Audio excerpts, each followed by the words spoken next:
What's going on, everybody? This is Living in Arizona Now, and today we are doing another road trip up north towards Payson to take a look at the wilderness. Let's do it.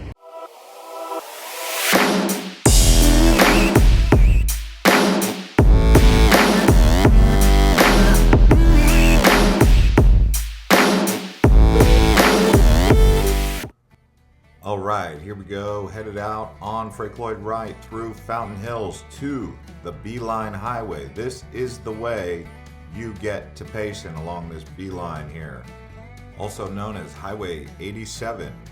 Now, with that being said, let me get on my soapbox real quick and say that the reason the desert up here looks a little bit charred is because last summer there was a fire.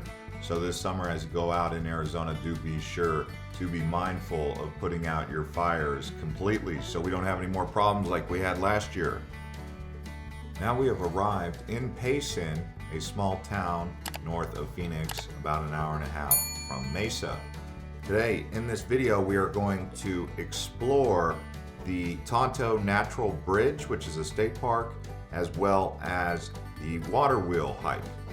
Right here, as you're looking around, this is Payson, this nice lake, nice place to come, relax, get away from the hustle and bustle of Phoenix on a hot day. The population of Payson is about 15,000 people, and it's called the heart of Arizona, as well as being known for being home to the world's longest continuous rodeo that began in 1884. So if you guys like rodeos, you're going to want to check out Payson. And then home to the world's oldest rodeo, that would be in Prescott. But don't confuse the two because they are two different towns in two different national forests, actually.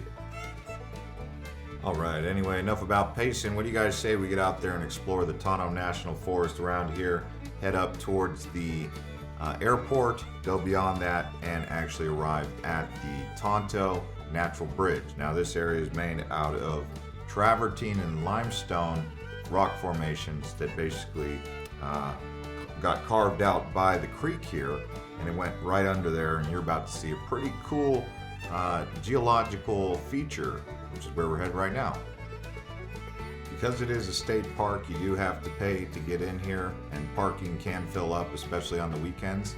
The bridge itself is actually 400 feet tall. So this here is a look at the state historical landmark building, which is actually where the Rangers are at. They got a pretty cool place in here, and you can see some of the wildlife that you would see out there. All right, so here we are at Tonto Natural Bridge.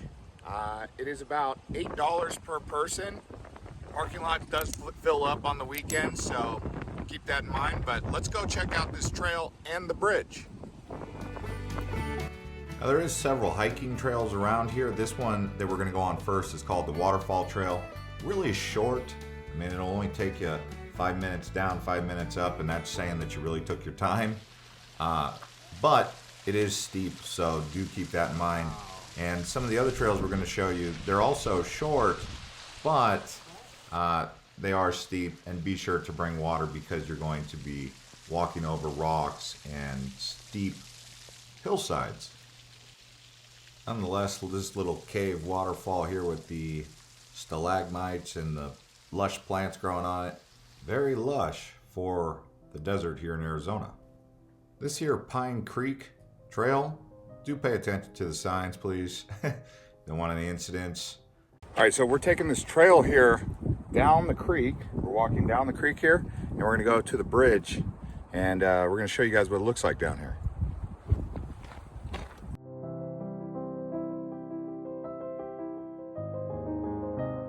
The terrain up here is really unique because you get cactuses, and you also get these pine trees and junipers like this. This is an alligator juniper. It says right here it grows up to 60 feet with a trunk that can be as far as 4 to 6 feet wide.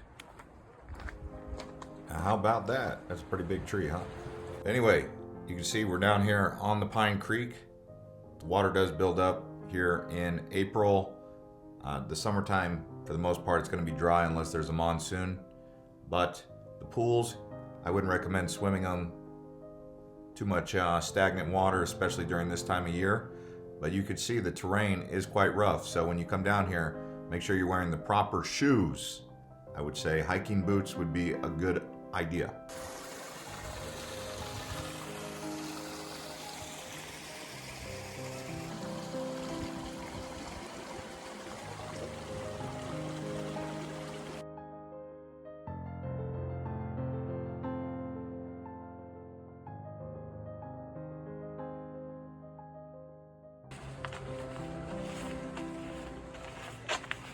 Pretty cool hike. It's a little bit rugged. Brings some strong shoes, maybe even some strong water shoes. But if you look right here, you see some crystals and agates. It looks like that's a crystal, but I know there's travertine out here. So interesting geology.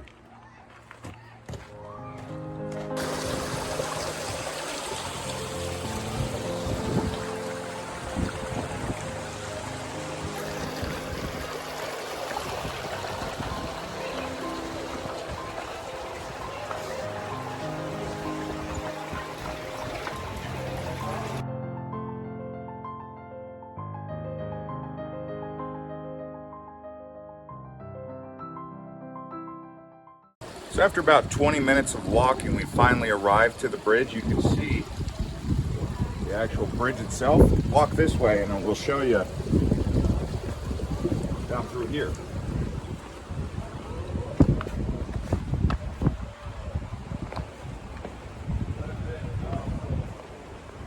See that right there?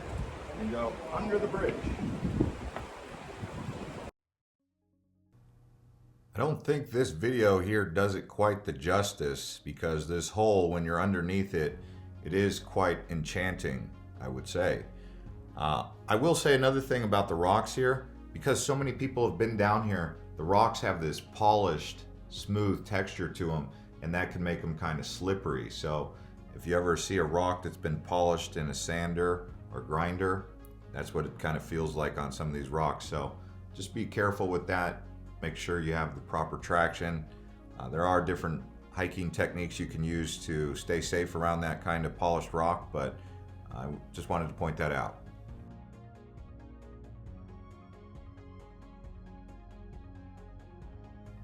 And you could see the cascading water coming off the roof of this bridge here.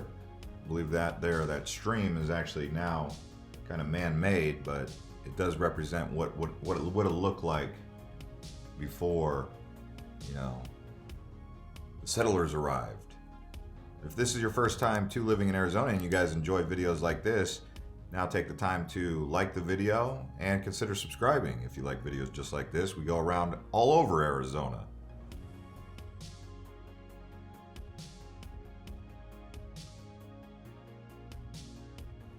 The good news is, if you guys don't want to take that rough route down the Pine Creek that we took, there are other ways to get down here that are much more accessible for people who, don't want to take that rough, rugged creek hike. But nonetheless, none of these hikes are going to be very long. I mean, we're talking the longest one might be half a mile. All right, now we're going to head out of the Tonto Natural Bridge area and head over towards the Waterwheel hike, which is another one of these Tonto National Forest, really cool terrains. Just a place that you show up to and you think, wow, Fern Gully must be here. Anyway, on the way up, we do stop at a Native American ruin called Shoofly, which you see right here. And there would have been many civilizations like this at the foothills of the Mogollon Rim.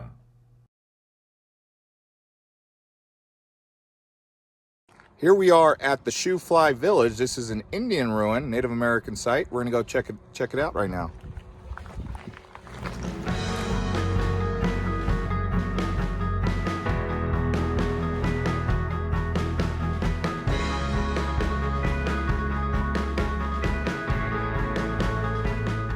Right here you can see the remains of a wall for a house. They made it out of stone, wood, and adobe mud. So you can see those walls right there.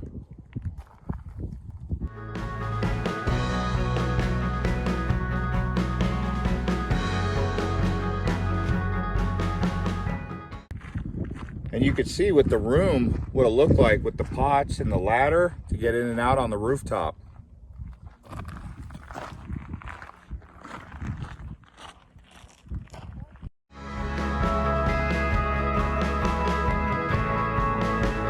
Behind me, this here is the Mogollon Rim. It goes many miles in both directions. The settlers of this Shoofly archaeological site back in the 1100 AD time frame, they would have gone up there and collected a variety of different animal foods like rabbit, bear, even elk. And then as far as the plants they would have eaten, lots of beans, squash, all of that would have been here in their little farming areas. Maybe even some mice, corn.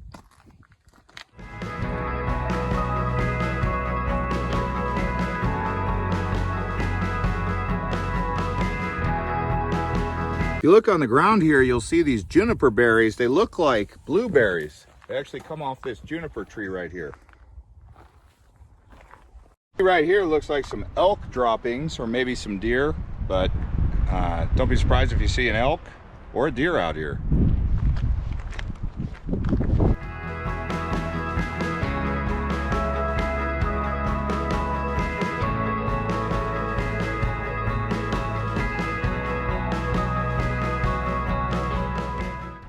All right, here we are at the Waterwheel. We're gonna go hike this river stream right here and see what it looks like up there. Used to be able to camp here, but now you can't because there was a fire.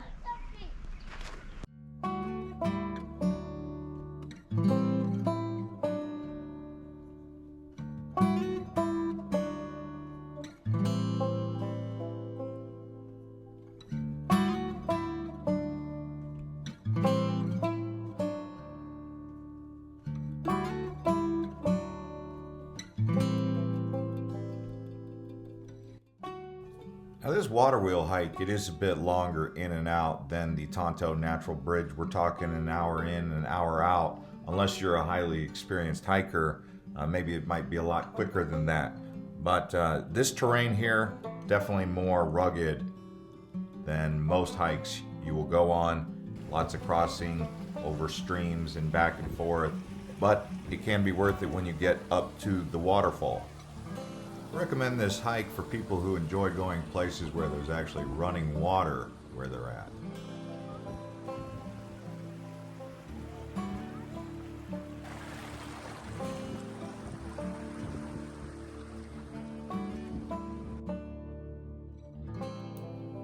After about 40 minutes to an hour, depending on how quick you move, you'll finally arrive at the waterfall. The reason it's called the Waterwheel is because of the wheel you see at the parking lot, not because there's a water wheel up here. Have a look, enjoy this waterfall. Oh yeah, and if you're new to this channel and you like videos like this, don't forget to subscribe.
As you can see, this is a day trip. You can do this easily from Phoenix right on up here. Do both hikes all in the same day, depending on how much adrenaline and how much energy you got. But now we'll head back down here at sunset, down into the Valley of the Sun, and and get a well-deserved dinner.